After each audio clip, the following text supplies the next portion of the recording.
Every morning at exactly 5:01 a.m., a sharp sound shattered the silence. A metallic rattle, the distinct jiggle of a doorknob, firm, deliberate. Twice, sometimes three times. Then, nothing. Footsteps would follow, software, slow, almost ghost-like, fading down the hallway. And every night at precisely 10:03 p.m., the same ritual repeated. Same grip on the handle, same silent tension in the air. Someone was trying to open her door. At first, Lena Morgan had brushed it off.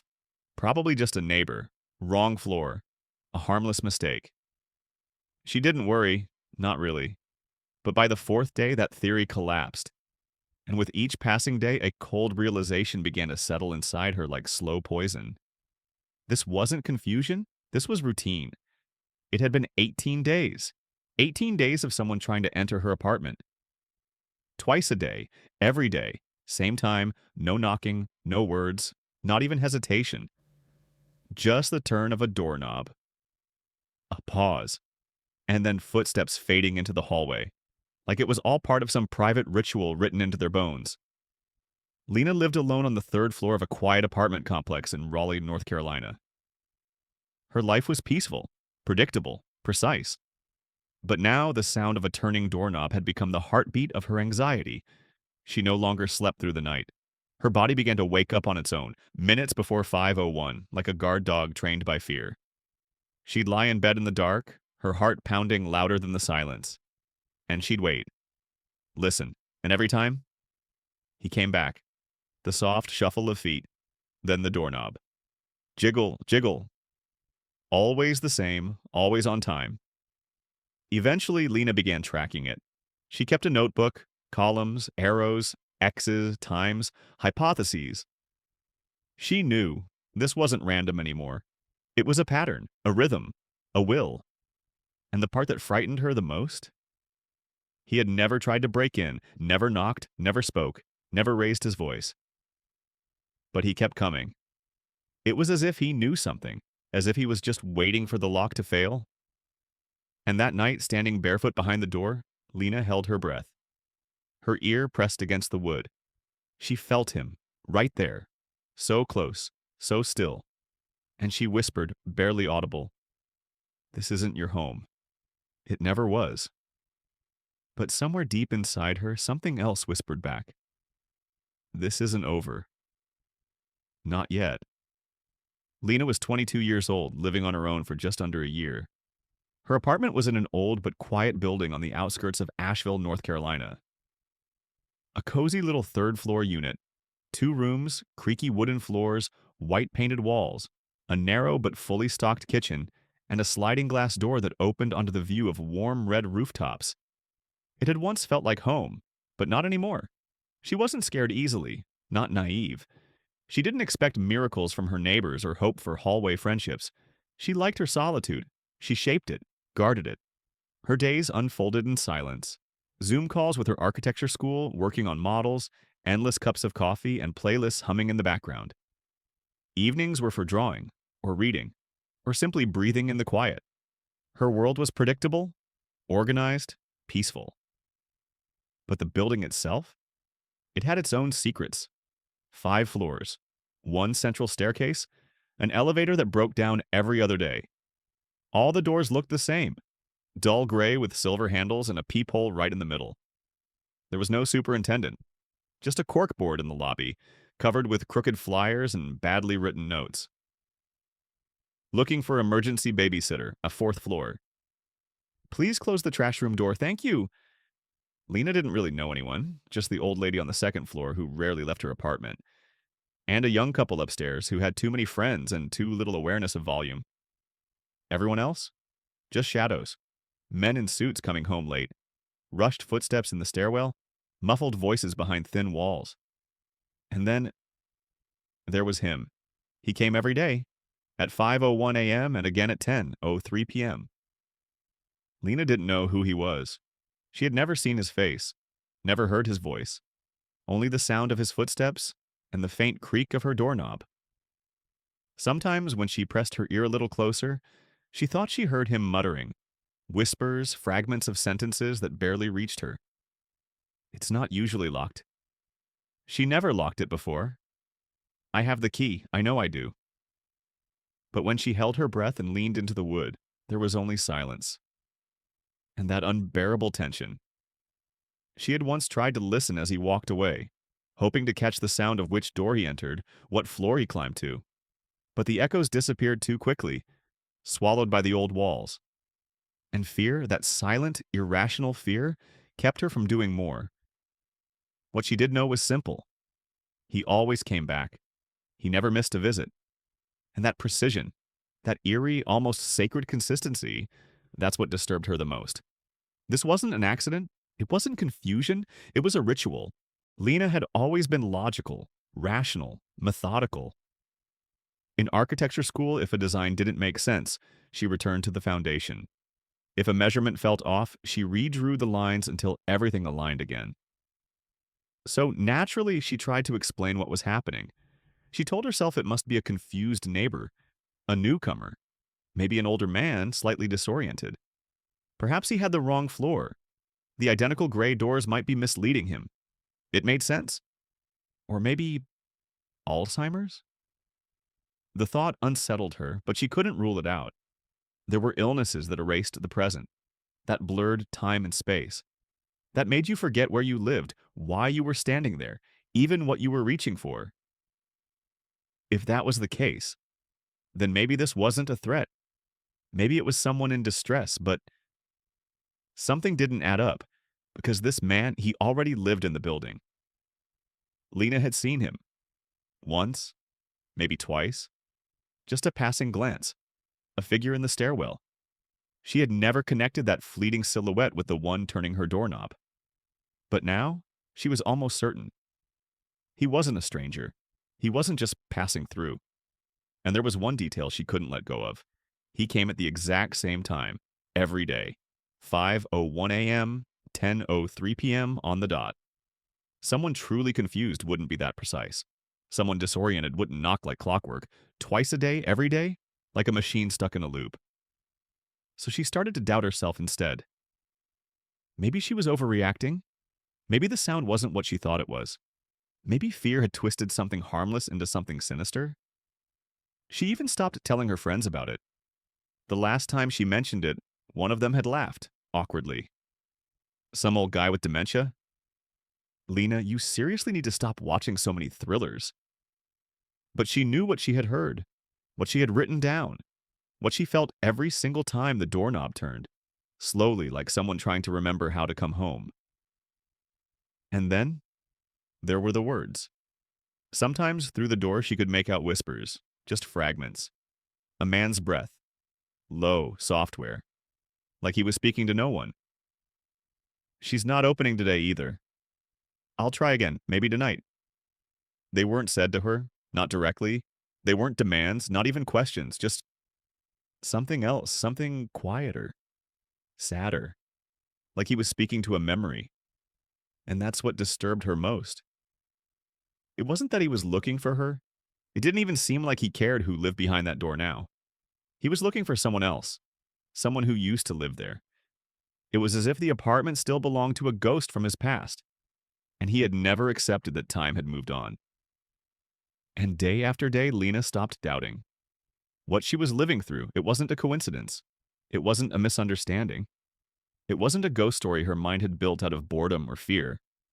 It was real. It was repetitive. It was calculated. It was ritualized. And now, it was getting worse. She didn't listen to music anymore. She didn't laugh during video calls. She lived in the space between silences, waiting for the sound. Every morning she woke up a few minutes before 5. Not because of an alarm, but because her body had become its own alarm system, a sensor of dread. She'd open her eyes in the dark, stare at the ceiling, hold her breath, and then the footsteps, always soft, always the same pace, always on time. Then came the doorknob, the scrape, the rattle. That metallic sound, instantly recognizable. Jiggle, jiggle. Sometimes Lena would creep toward the door barefoot like a cornered animal. She'd press herself against the wall and peer through the peephole, but the man, if it was even a man, never looked up. He stood just inches from the door, slightly turned, his face always in shadow. Sometimes he wore a beige raincoat, other times a gray sweater. Always alone, always still, never rushing. He would test the doorknob, then place his hand on it, and just stand there. 10 seconds, 15, sometimes even longer. He never spoke. He never looked at the security camera. And most chilling of all, he never looked at the peephole. It was as if he wasn't really there, as if he was replaying a memory, in a private scene from a play she didn't understand, a scene that only he remembered. Lena had thought more than once about speaking to him, opening the door, confronting him. But every time she came close, something inside her, deep, primal, intuitive, would stop her. A voice in her bones. Don't. Doctor. That? So she installed a small hidden camera, tucked into the corner of the hallway, just above her door. She needed to know. She needed to see. All of it. But in the first few videos, the footage showed nothing more. He kept his head down, his posture slumped, almost sad. And yet, without fail, every day he returned. Never missed a visit, never broke the pattern, and then, one morning, she heard it. A voice, low, murmured, almost gentle. She must still be sleeping. I'll come back tonight. And suddenly a colder fear passed through her. That voice, it wasn't meant for her. He hadn't been speaking to her. He was speaking to someone else. Someone who, in his mind, still lived behind that door. Someone who no longer existed, or at least no longer lived there. And that was the moment Lena finally understood. He's not looking for me. And somehow, that was even more terrifying. That morning, Lena had woken up earlier than usual, not from noise, not from footsteps or metal, but from something else entirely, a new kind of resolve, a deep mental fatigue, an edge of frustration, and a quiet determination. She decided to act. She didn't want to call the police, not yet. She didn't want to escalate, didn't want to accuse a stranger without hard proof. She just wanted to interrupt the pattern, to make it clear, calmly, that this had to stop. She grabbed a blank sheet of paper, nothing special, wrote a short note by hand in soft blue ink. Hello. I believe you may be mistaking this door for someone else's. This apartment is not yours. Please stop trying to enter. Sincerely, she folded the note, slid it into an envelope, and placed it inside the mailbox, directly across from hers, the one she thought she had seen him enter once. Then she waited. That night, she stayed awake, standing silently behind her door, arms crossed, every light in the apartment off. At 9:59 p.m., her breath caught. At 10:02, the footsteps came, right on time, as always. She looked through the peephole. He was there, wearing a long, wrinkled gray coat and a dark wool beanie pulled low over his forehead. He stepped forward, placed his hand on the knob, and the ritual began. Jiggle, jiggle, twice. But this time, he didn't leave. He lingered, motionless, his hand still gripping the cold metal, his forehead nearly touching the wood. Lena didn't breathe. She could hear his breath, ragged, uneven. He was whispering again, but softer than ever. Too soft for even the camera to pick up. And then, slowly, he turned his head and looked at the peephole, not directly, not sharply, but like something deep inside him was searching for something, or someone he still believed was waiting on the other side. Lena stumbled back, her heart pounding against her chest like it was trying to escape. This wasn't a game. This wasn't a mistake. He knew someone was on the other side. The next morning, she checked the mailbox. The envelope was gone. But that night, at 10:03 p.m., he returned and turned the doorknob. Just like the night before, exactly like before. The note had done nothing, so she wondered, had he even read it? Could he still read? Did he even know where he lived anymore? She thought about taping a message to her door, a bolder, unmistakable, something like, "This isn't your apartment, please stop." Or maybe in a moment of sleep-deprived sarcasm, "Still not your door, champ."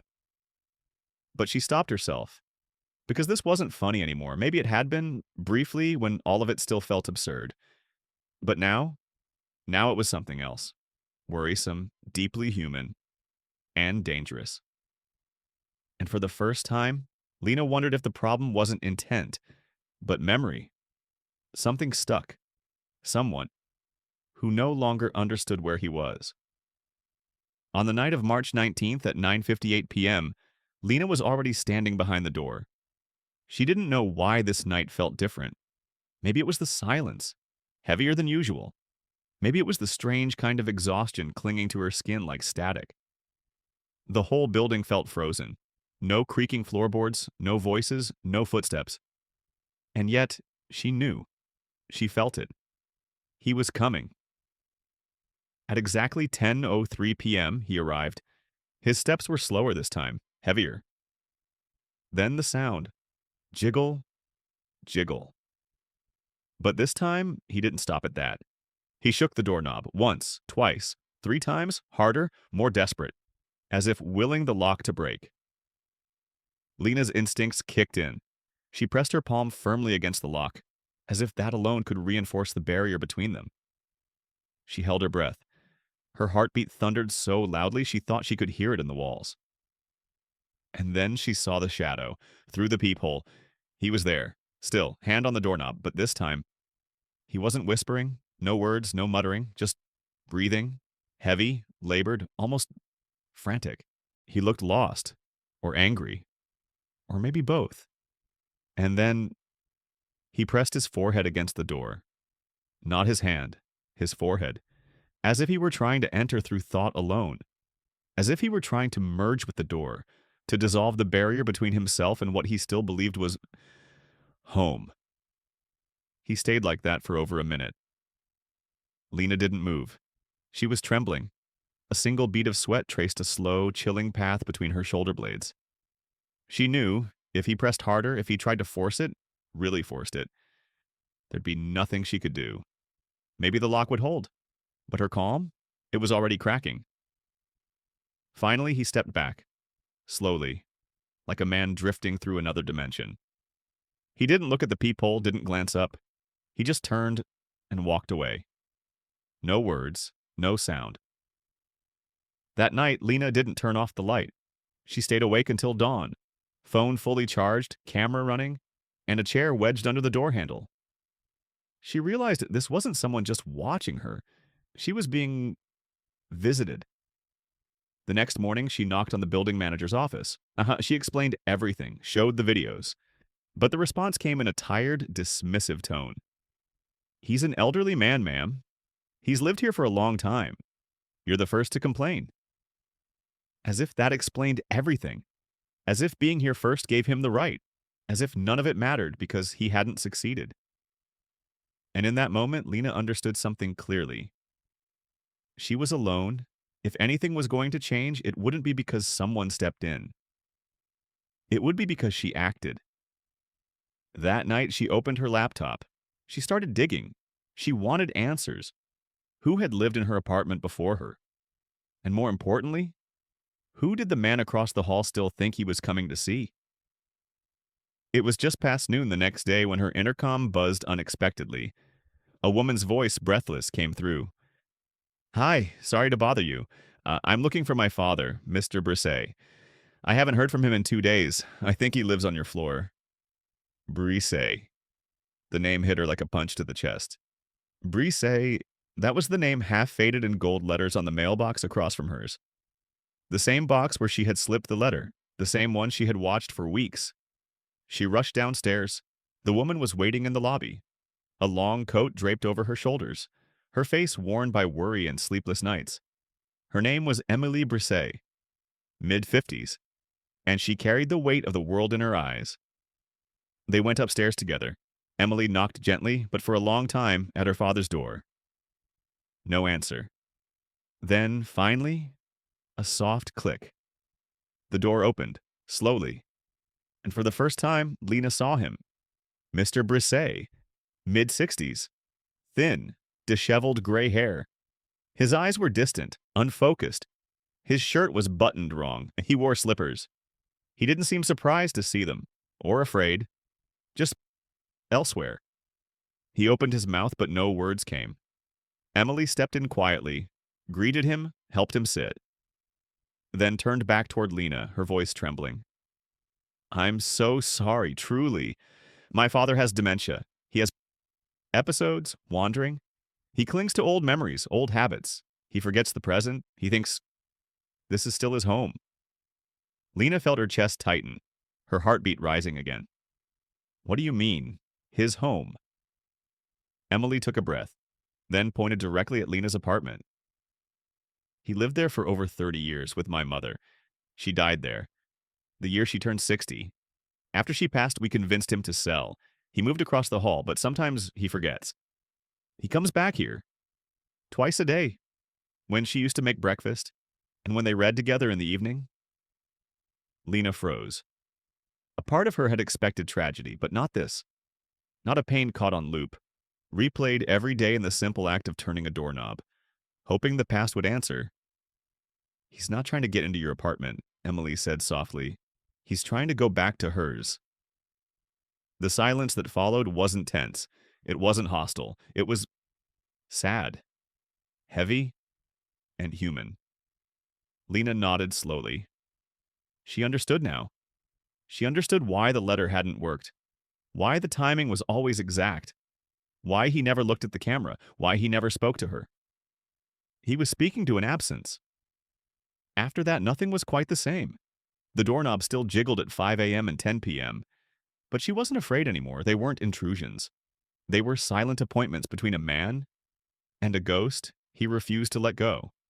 She never wedged a chair against the door again. She no longer jumped at the sound, and sometimes when she was still awake, she'd step close to the door, rest her hand on the wood, and just stand there, in silence. She even began leaving a small hallway light on at night, like a lighthouse, a quiet signal for a lost heart. And when she saw Mr. Brisset in the hallway, which was rare, she always smiled. He never responded, but he'd pause, just for a moment, like the smile stirred something in him. Someone. Emily visited several more times, to apologize, to thank her, and finally, one day, to say her father would be placed in a care facility. He won't understand, she whispered. He'll think we're taking him away from her. Again. Lena didn't answer. She simply nodded. She understood. On the day he left, she stayed behind her door. She listened to the voices, the soft resistance, the fading footsteps, and then silence. But a different kind of silence. A hollow one. The next morning at 5 a.m., the doorknob didn't move, nor at 10 p.m. that night. For the first time in weeks, he didn't come. And Lena felt something missing, as if a page had turned, but an echo remained in the air. So she wrote him a letter, one she placed in the mailbox across the hall, even though he'd never live there again. Mr. Brisset, I was afraid of you. Then I understood. And inside that fear, there was your loyalty, your grief. I hope that someday, somewhere, you find the door you've been searching for, and that it finally opens. Time passed. The name Brisset was eventually removed from the mailbox, replaced by a blank white label. A couple moved into the apartment across the hall. They had never heard of the old man. For them, it was just another space, a fresh start. But to Lena, that hallway still carried the shadow of a love too strong to fade, even in forgetting. She never told her friends the full story. It was too hard to explain. What would she even say? That a man had tried to open her door every day, not to scare her, but to reach something the world had already taken from him, to return to the only place where she still lived, the woman he loved. And some nights, when the soft hallway light shimmered against her door, she caught herself wishing, just for a sound, the jiggle of a handle, a hesitation, a presence. But the silence remained, peaceful, final. And yet, something in her had changed. She would never look at her neighbors the same way again, because behind every door, there might be a quiet ache, an unfinished story, a grief that never learned how to speak. And you? If someone tried your doorknob every day and never came in, would it be a threat, or the final gesture of a life trying not to forget love? Tell us in the comments. Leave a like and share if this story touched you.